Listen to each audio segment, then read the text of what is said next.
Olá, meus companheiros de leitura, tudo bem com vocês? Hoje é quinta-feira. Como passaram a semana? Vamos para mais um bloco de capítulos de As Brumas de Avalon, a Senhora da Magia. Bloco de capítulos é engraçado, né? Porque semana passada foi só um capítulo, que deu 1h30 praticamente de leitura. Ai. Bom, vamos lá. E amanhã a gente finaliza Dewey, Um Gato Entre Livros. Qual será a leitura da próxima semana? Vocês tinham até ontem para me dizer se preferem a biografia do Dom Pedro I, escrita pelo Paulo Resutti, ou a biografia de Assis Chateaubriand, o rei da televisão brasileira. Quem será que ganhou? Semana que vem a gente fica sabendo. Mas, vamos lá, dá tempo ainda, eu não comecei a ler. Pode ser que o jogo vire. Escrevam aí nos comentários para mim, vocês preferem ouvir a história de Dom Pedro I ou a história de Assis Chateaubriand? Bom, vamos começar porque hoje é dia de Brumas de Avalon, hoje é dia de magia. Muito obrigada por vocês estarem aqui me acompanhando, muito obrigada por vocês voltarem e para ouvir as minhas leituras. E podem indicar próximas leituras, tá? Eu já recebi algumas indicações para as próximas leituras e eu estou pesquisando se eu consigo os livros online ou se eu tenho os livros de forma mais acessível físico, né? Bom, vamos lá. Capítulo 13. Na primavera daquele ano, em meio a uma torrencial tempestade, dessas que costumam ocorrer no final do inverno, Merlin chegou certa noite, já tarde, a Avalon. Quando a senhora foi avisada, arregalou os olhos espantada. Numa noite como esta, em que até os sapos morrem afogados, o que o traz num tempo desses? Não sei, senhora, respondeu o jovem aprendiz de druida que lhe fora dar a notícia. Ele nem mesmo pediu a barca, veio sozinho pelos caminhos ocultos e disse que precisa vê-la esta noite ainda. Mandei buscar roupas secas para ele. As suas estavam no estado em que a senhora pode imaginar. E ter-lhe-ia dado também comida e vinho, mas ele mandou perguntar se podia cear com a senhora. Diga-lhe que será um prazer, respondeu Viviane, mantendo uma expressão cuidadosamente neutra, pois aprendera muito bem a arte de disfarçar os pensamentos. Mas quando o rapaz saiu, seu rosto manifestou espanto e a testa franziu-se. Chamou a criada e mandou que ela não trouxesse sua refeição habitual, mas comida e vinho para Merlin, e que aumentasse o fogo da lareira. Depois de algum tempo, ouviu seus passos do lado de fora, e quando ele entrou, dirigiu-se imediatamente ao fogo. Taliesin andava agora um pouco curvado. Seu cabelo e barba estavam completamente brancos e parecia um tanto estranho na roupa verde de bardo noviço, muito curta para ele, deixando à mostra os tornozelos ossudos. Viviane instalou-o junto ao fogo. Ele ainda tremia, e colocou junto dele um prato de comida e um copo de vinho, do bom vinho de maçã feito em Avalon mesmo, num vaso de prata trabalhada. Depois sentou-se num pequeno barco próximo e provou o pão e as frutas secas, enquanto o observava comer. Quando ele terminou e ficou bebericando o vinho, ela pediu: Agora conte-me o que há, pai. O velho sorriu-lhe. Nunca esperei que você me chamasse assim, Viviane. Ou acha que resolvi tomar as ordens sacras na igreja em minha idade provecta? Não, mas você foi amante de minha mãe, que foi senhora aqui, antes de mim, e é pai de 2 das minhas irmãs. Juntos servimos a deusa e a Avalon por mais anos do que posso contar, E talvez esta noite eu deseje o conforto de uma voz paternal. Não sei. Sinto-me muito idosa hoje, Taliesin. Será que me considera velha demais para ser sua filha? O velho druida sorriu. Nunca, Viviane. Você não tem idade. Sei quantos anos tem. Poderia contá-los se quisesse, mas ainda me parece uma menina. Ainda agora você poderia ter quantos amantes desejasse. Ela fez um gesto de indiferença. Tenho certeza de que jamais conheci um homem que significasse para mim outra coisa que não a necessidade, ou o dever, ou uma noite de prazer. Apenas uma vez, creio, outro homem que não você conseguiu realmente aproximar-se de mim. E se eu tivesse 10 anos menos, teria sido digna do trono como rainha do grande rei, e meu filho ocuparia esse trono. Não me parece que Galahad, como é mesmo que ele quer ser chamado agora? Lancelot, seja da matéria de que se fazem os reis. É um visionário, um junco arrastado pelo vento.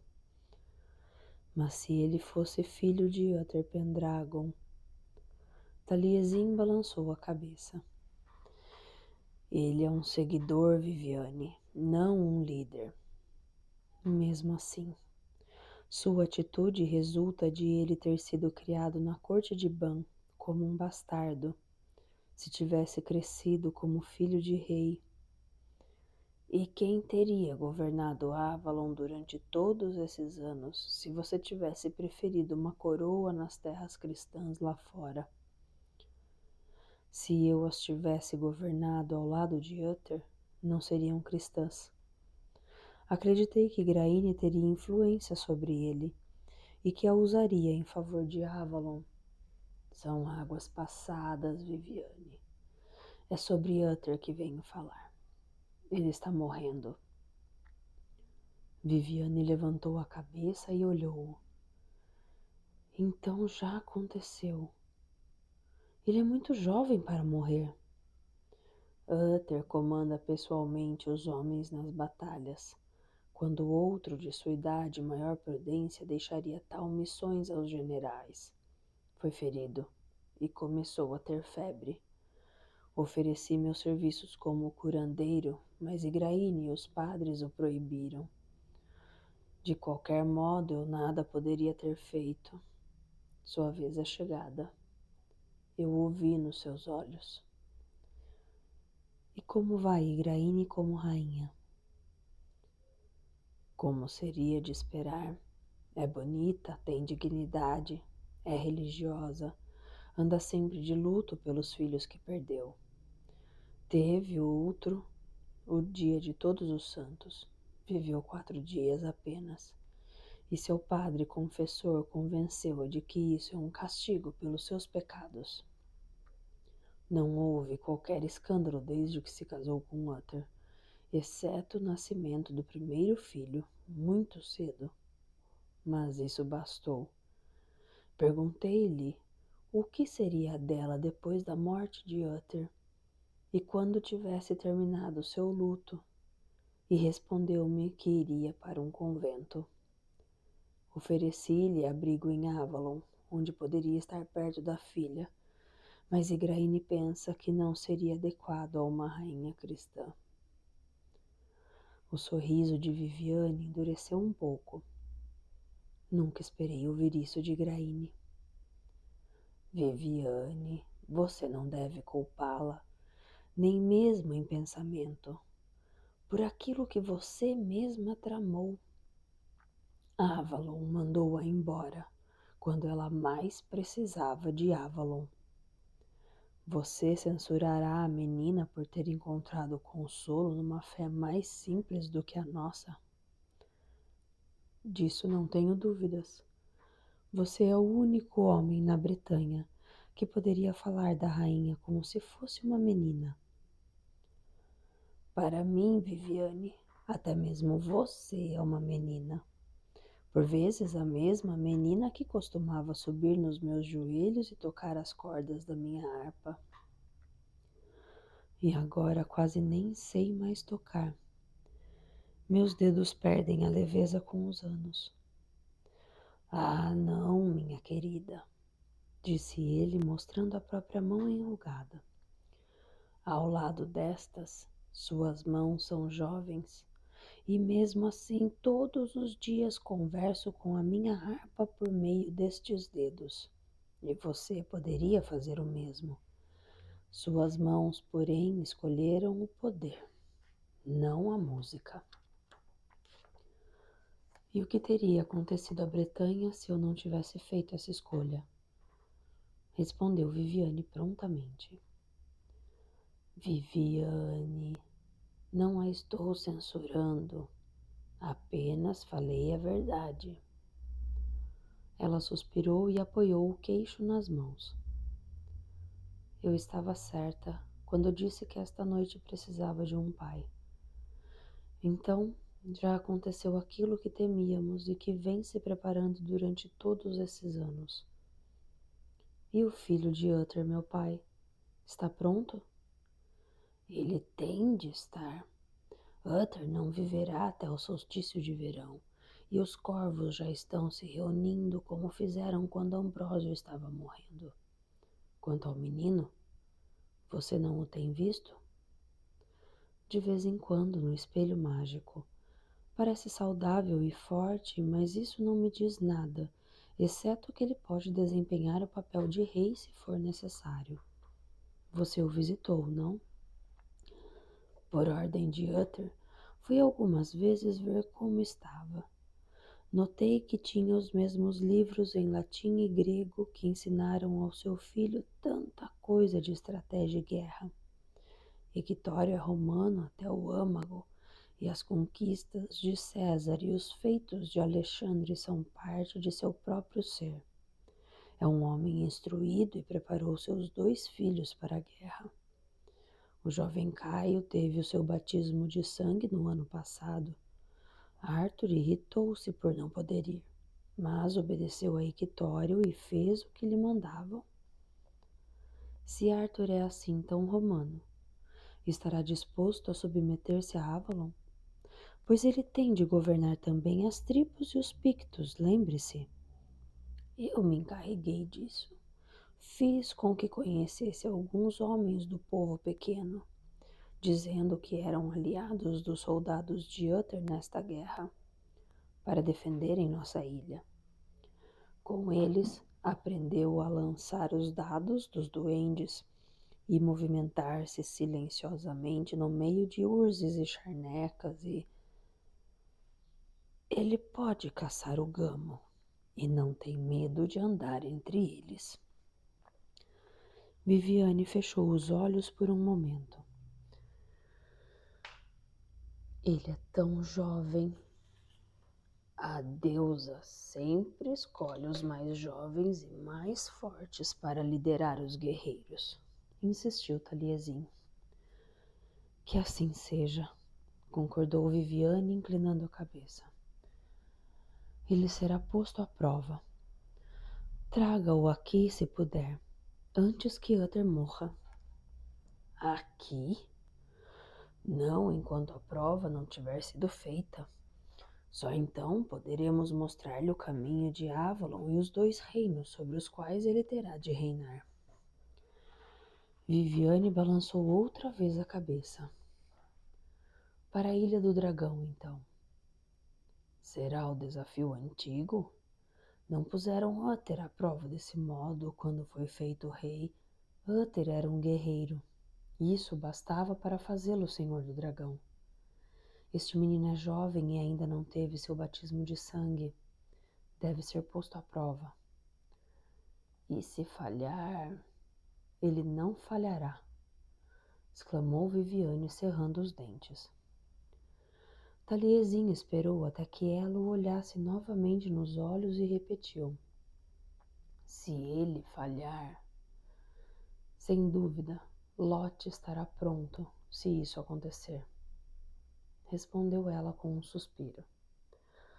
Você devia ter ficado com um dos filhos de Morgause, criando-o aqui em Avalon. Gawaine seria bom, cabeça quente, brigão, um touro, enquanto o filho de Uther é um cavalo.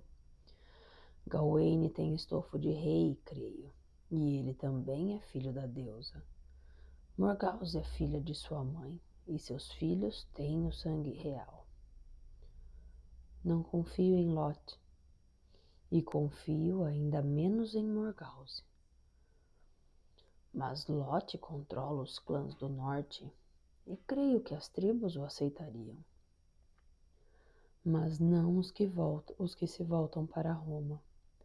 E haveria então 2 reinos na Bretanha, sempre em guerra, e nenhum deles bastante forte para conter os saxões e os selvagens homens do norte. Não, tem de ser o filho de Uther. Ele não pode falhar. Tudo será como prouver a deusa. Não confunda seus desejos com os dela, Viviane. Ela cobriu o rosto com as mãos. Se ele falhar, tudo terá sido inútil. O que eu fiz, tudo o que eu fiz a todos os que amo. Pai, o Senhor previu que ele falharia? O velho sacudiu a cabeça e sua voz foi consoladora. A deusa não me revela sua vontade. E foi você quem previu que esse menino teria poderes para liderar toda a Bretanha. Faço-lhe uma advertência contra o orgulho, Viviane. Você pensa que sabe o que é melhor para todo homem e toda mulher vivos. Você governou bem em Avalon. Mas estou velha, atalhou ela, levantando o rosto e vendo a piedade nos olhos de Merlin. E qualquer dia destes, Merlin baixou a cabeça. Também ele vivia segundo aquela lei. Quando chegar esse dia, você saberá. E não é para já, Viviane. Não, murmurou ela, lutando contra um desespero súbito, como acontecera nos últimos tempos, um calor pelo corpo, um tormento na mente. Quando eu não puder mais ver o futuro, saberei então que é chegado o momento de passar a outra o governo de Avalon. Morgana ainda é jovem, e Raven, de quem gosto muito, dedicou-se ao silêncio e à voz da deusa. Ainda não aconteceu, mas se acontecer cedo demais, quando acontecer, Viviane, será o momento certo. Levantou-se, alto e inseguro, e ela viu que ele se apoiava fortemente em sua bengala. Levarei o menino à Ilha do Dragão, no degelo da primavera, e veremos se ele está pronto para ser rei. E então você lhe dará a espada e a copa, como símbolo do laço eterno entre Avalon e o mundo exterior. A espada, pelo menos. A copa eu não sei. Merlin baixou a cabeça. Deixo isso à sua sabedoria. Você, e não eu, é a voz da deusa. Não obstante, não será a deusa para ele. Ele encontrará a mãe quando triunfar, e receberá da mão dela a espada da vitória. Mas terá primeiro de provar seu valor e encontrar-se com a donzela caçadora. A sombra de um sorriso passou-lhe pelo rosto. E não importa o que acontecer depois disso, não correremos os riscos que enfrentamos com Uther e Igraine. Teremos certeza do sangue real. Não importa o que acontecer depois. Quando Merlin saiu, Viviane ficou sentada por muito tempo olhando as imagens do fogo, vendo apenas o passado, sem procurar vislumbrar entre a bruma do tempo em direção ao futuro. Também ela, havia anos, tantos que não podia se lembrar agora do número exato, entregara sua virgindade ao Galhudo, o grande caçador, o senhor da dança espiritual viva.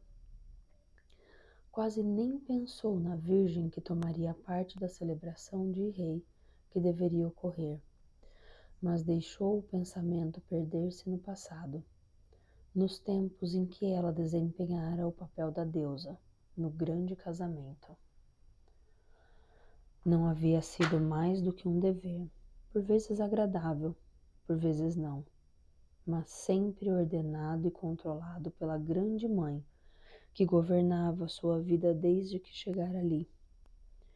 De repente teve inveja de Graine, e uma parte distante de sua mente perguntou por que invejava a mulher que perdera todos os filhos para a morte ou mandando-os para longe, e que teria agora de enfrentar a viuvez e acabar seus dias atrás das paredes de um convento. O que invejo nela é o amor que conheceu. Não tenho filhas. Meus filhos são estranhos para mim. Nunca amei. Nem sei o que é ser amada. Medo, respeito, reverência, isso me foi dado. Amor, nunca. E há momentos em que penso que daria tudo por um olhar humano como o que Uther lançou sobre Graine em seu casamento. Respirou tristemente, repetindo em voz alta o que Merlin dissera. Bem, são águas passadas. Levantou a cabeça quando sua criada entrou sem ruído.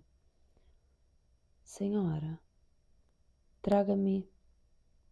Não. Interrompeu-se, mudando subitamente de ideia. Que a moça fosse dormir. Não é verdade que eu nunca tenha amado nem tenha sido amada. Amo Morgana acima de tudo e ela me ama. Agora também isso poderia terminar, mas tudo tinha de ser de acordo com a vontade da deusa. Fim do capítulo 13. Capítulo 14. Uma pálida lua nova pairava a oeste de Avalon. Morgana subia lentamente, descalça, o caminho em espiral, tão silenciosa e pálida quanto a lua virgem.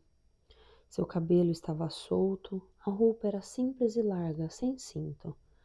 Sabia que guardas e sacerdotisas observaram-na, silenciosos, para que nenhuma pessoa não autorizada perturbasse o silêncio com uma palavra não consagrada. Atrás da cortina escura de seu cabelo, as pálpebras estavam fechadas. Ela movimentava-se com segurança, sem precisar ver. Raven caminhava silenciosamente atrás dela, descalça como Morgana, de roupa larga também, e o cabelo solto escondia-lhe o rosto. Continuavam subindo na penumbra que se transformava em escuridão, com umas poucas e pálidas estrelas na cúpula azul acima delas. As pedras em círculo estavam cinzentas e sombreadas, com uma débil luz em seu interior. Não fogo, mas fogo fato, uma chama de feitiçaria que brilhava de dentro do círculo mágico. A última luz da lua que se escondia, refletida por um momento no lago brilhante lá embaixo, na silenciosa sacerdotisa donzela, dirigiu-se a elas, vestida em roupa de lã, sem tingir, de cabelo cortado bem rente. Ofereceu a Morgana uma copa e esta aceitou, e da qual bebeu em silêncio, passando-a depois para Raven, que acabou de esvaziá-la. Prata e ouro brilhavam aos últimos raios de luz. Morgana recebeu, de mãos invisíveis, a grande espada com um punho em cruz, arfando um pouco ao peso inesperado. Descalça, acompanhou o círculo sob as pedras. Atrás dela, Raven tomou a grande lança, enfiou-a no coração do fogo mágico. A mecha que estava na ponta inflamou-se e ela a levou sempre atrás de Morgana, enquanto à volta de todo o círculo uma tênue linha de fogo mágico nascia em volta da escuridão. Voltando ao centro, viram a pálida luz que as iluminava, o rosto de Viviane, sem idade, acima do tempo, flutuando no ar desmaterializado, o rosto da deusa brilhando. Embora Morgana soubesse que o efeito era produzido por uma substância luminosa espalhada no rosto, em contraposição à luminosidade do círculo e das roupas escuras, isso sempre a fazia perder a respiração. Mãos brilhantes, desligadas de um corpo, colocaram alguma coisa nas mãos de Morgana, depois nas de Raven. Morgana mordeu a madeira de acentuado gosto amargo. Forçou-se a engolir, superando o enjoo. O silêncio desceu. Olhos brilhavam no escuro, mas não se podiam ver rostos. Ela sentia-se como se estivesse em meio a multidões, até o alto do Thor, mas não podia ver uma única face. Até mesmo o rosto sem corpo de Viviane desapareceu no escuro. Podia sentir o calor do corpo de Raven próximo ao seu, embora não se tocassem. Tentou manter a mente imóvel em meditação, mergulhando no silêncio para o qual havia sido treinada, sem ter certeza das razões que a haviam levado até ali. Passou o tempo, as estrelas voltaram a brilhar no céu que se tornava cada vez mais escuro. O tempo, pensou Morgana, o tempo corre de maneira diferente em Avalon, ou talvez não exista.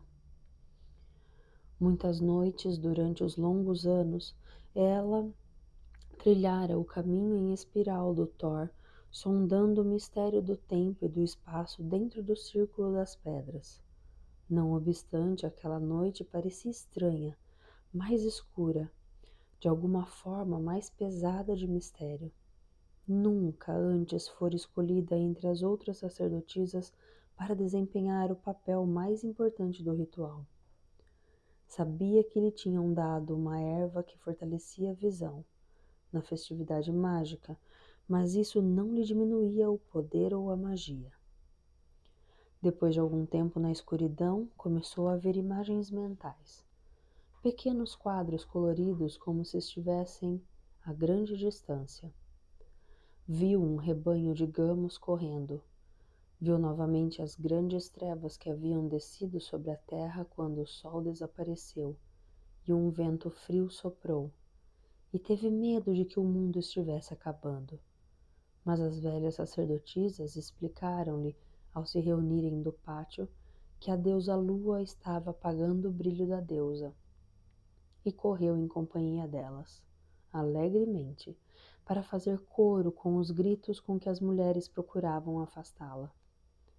Explicaram-lhe mais tarde como o sol e a lua se moviam e por que, de quando em vez, um deles se colocava na frente do outro. Eram coisas da natureza, e a crença do povo comum sobre a face dos deuses consistia em símbolos de que tais pessoas, no estado atual de sua evolução, precisavam para visualizar as grandes verdades. Um dia, todos os homens e mulheres conheceriam as verdades interiores, mas agora não precisavam delas. Observou a visão interior tal como havia feito na vida, enquanto os ciclos do ano giravam em torno das grandes pedras circulares. Viu o nascimento, a fecundidade e, por fim, a morte do Deus. Viu as grandes procissões dando voltas pelo caminho espiral até o bosque de carvalhos, antes que as pedras em círculo tivessem sido colocadas ali. O tempo era transparente, deixava de ter significado enquanto o povo pequeno e pintado chegava, amadurecia e era destruído, e em seguida as tribos, e depois delas os romanos, e os altos estrangeiros do litoral da Gália, e depois deles o tempo desaparecia, e ela só via o movimento dos povos e o crescimento do mundo, o gelo vindo, recuando e tornando a vir. Viu os grandes templos da Atlântida agora imersos para sempre entre os oceanos que os cobriam. Viu novos mundos surgirem e se consolidarem.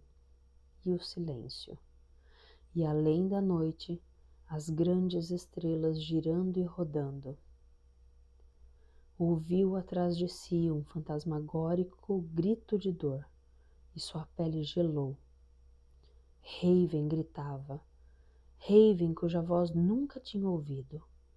Raven, que certa vez, quando serviam juntas no templo, segurou um lampião que ia explodir, e terrivelmente queimada, com o óleo fervendo, abafou os gritos com as duas mãos, enquanto as queimaduras eram tratadas, a fim de não quebrar o voto de dar a sua voz à deusa.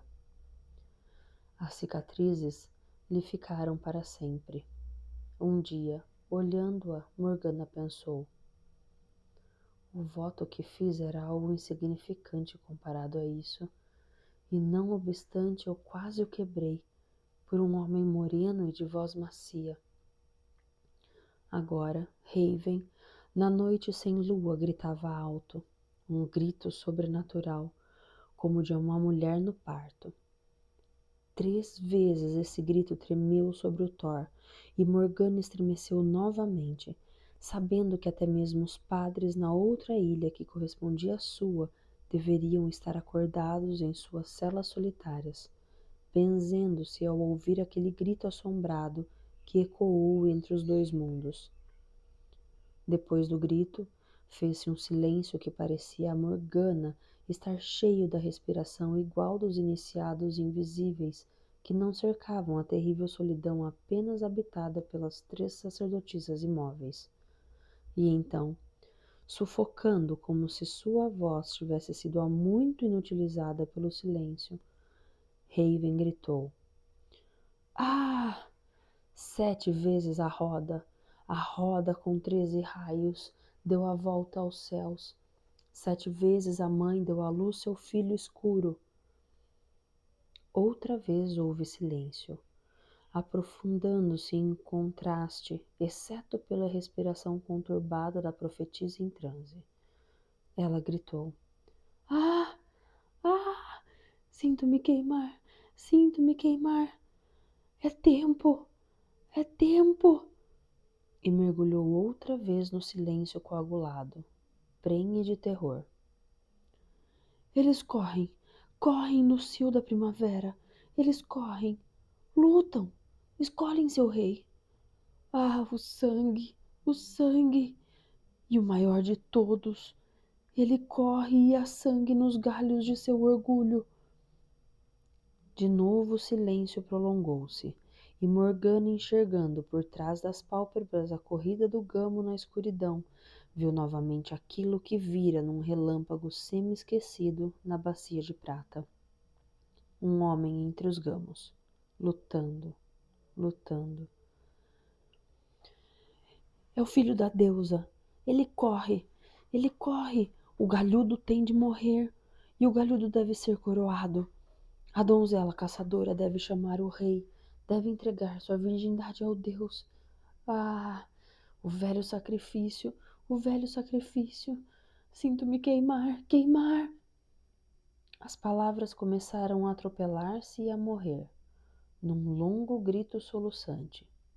Atrás dela, com os olhos fechados, Morgana viu Raven cair no chão, sem sentidos, e ali ficar ofegante, sendo a sua respiração o único som no silêncio cada vez mais profundo.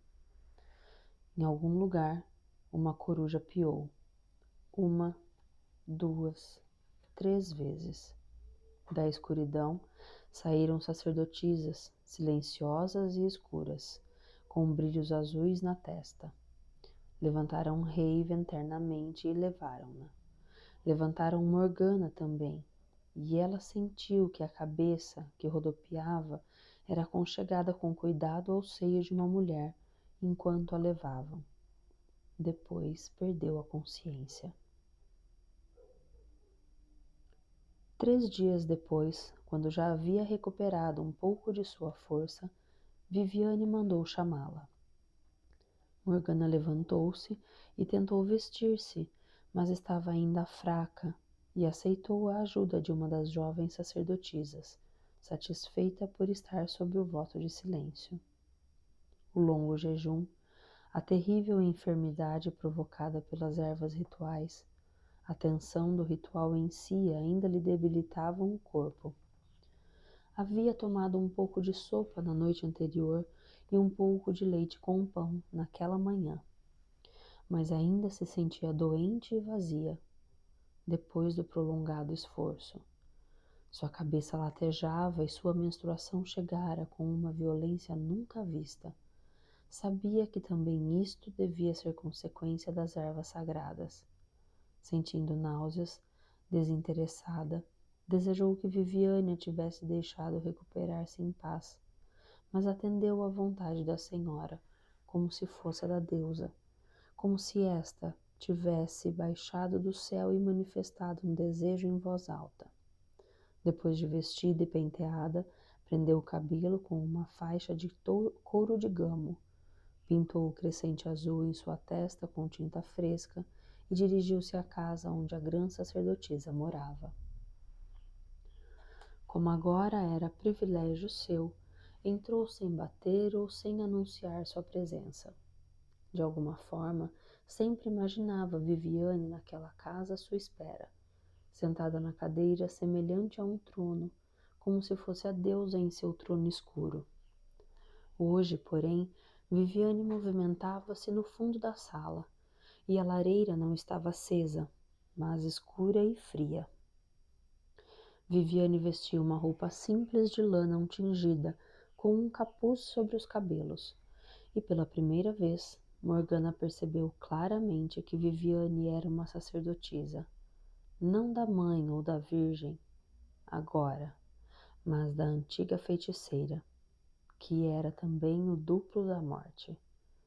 Seu rosto estava marcado e cansado, e Morgana pensou: é claro, se os ritos fizeram Raven adoecer e a mim, que somos ambas jovens e fortes, o que devem ter feito a Viviane, que envelheceu no mesmo serviço divino?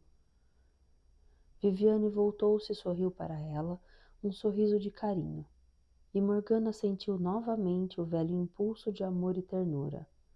Mas como cabia uma sacerdotisa mais jovem em presença da senhora, esperou que esta falasse primeiro. Viviane fez-lhe um gesto para que se sentasse. Você já se recuperou, filha? Morgana deixou cair no banco e sentiu que até mesmo aquela pequena caminhada deixara exausta, sacudindo a cabeça. Eu sei, disse Viviane. Por vezes, quando não sabem como você reagirá, eles nos dão coisas demais.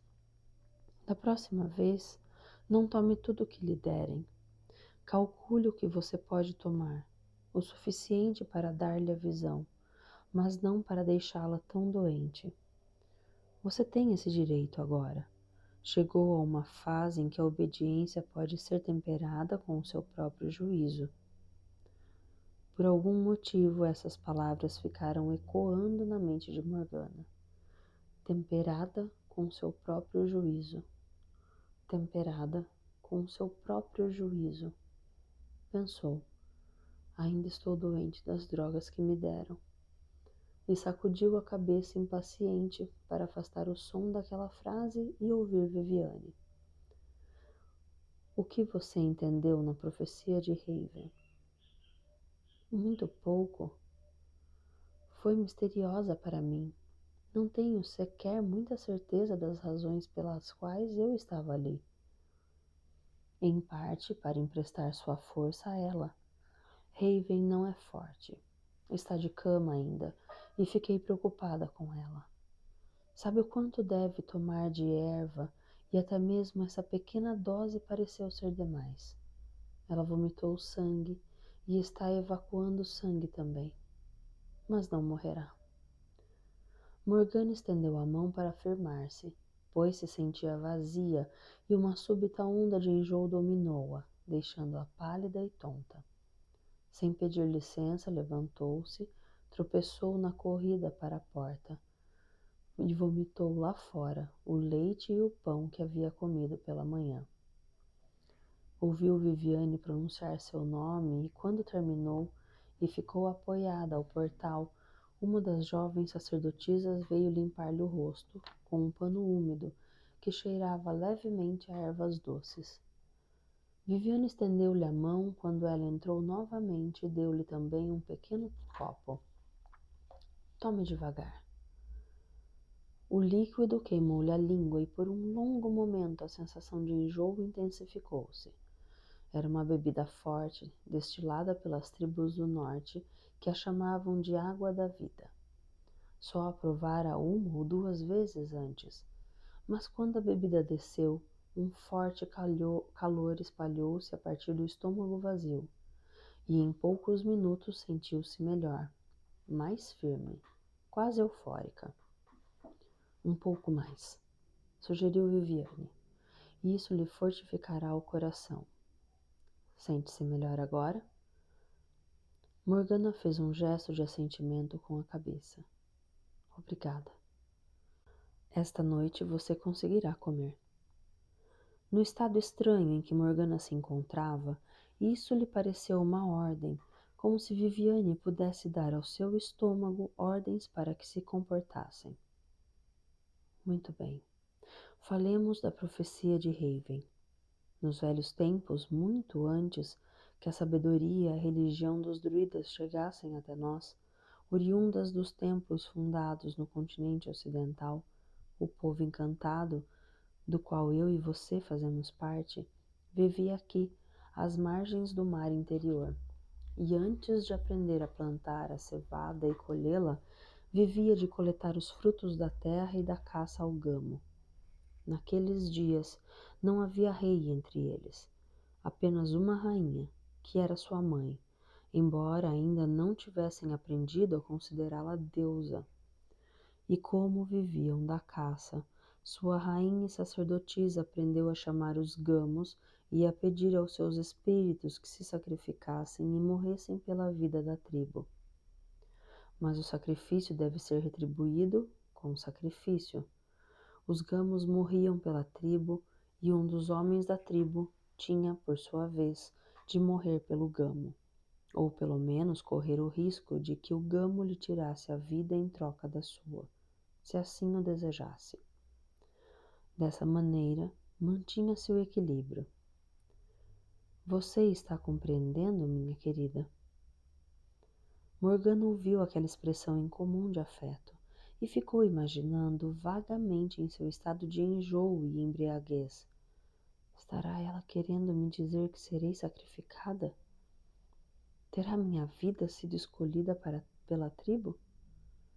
Não importa. Já fui dedicada à deusa para a vida e para a morte. Compreendo, mãe.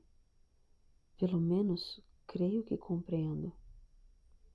Assim, a mãe da tribo escolhia todos os anos seu esposo, e como este concordara em dar sua vida pela tribo, ela a entregava.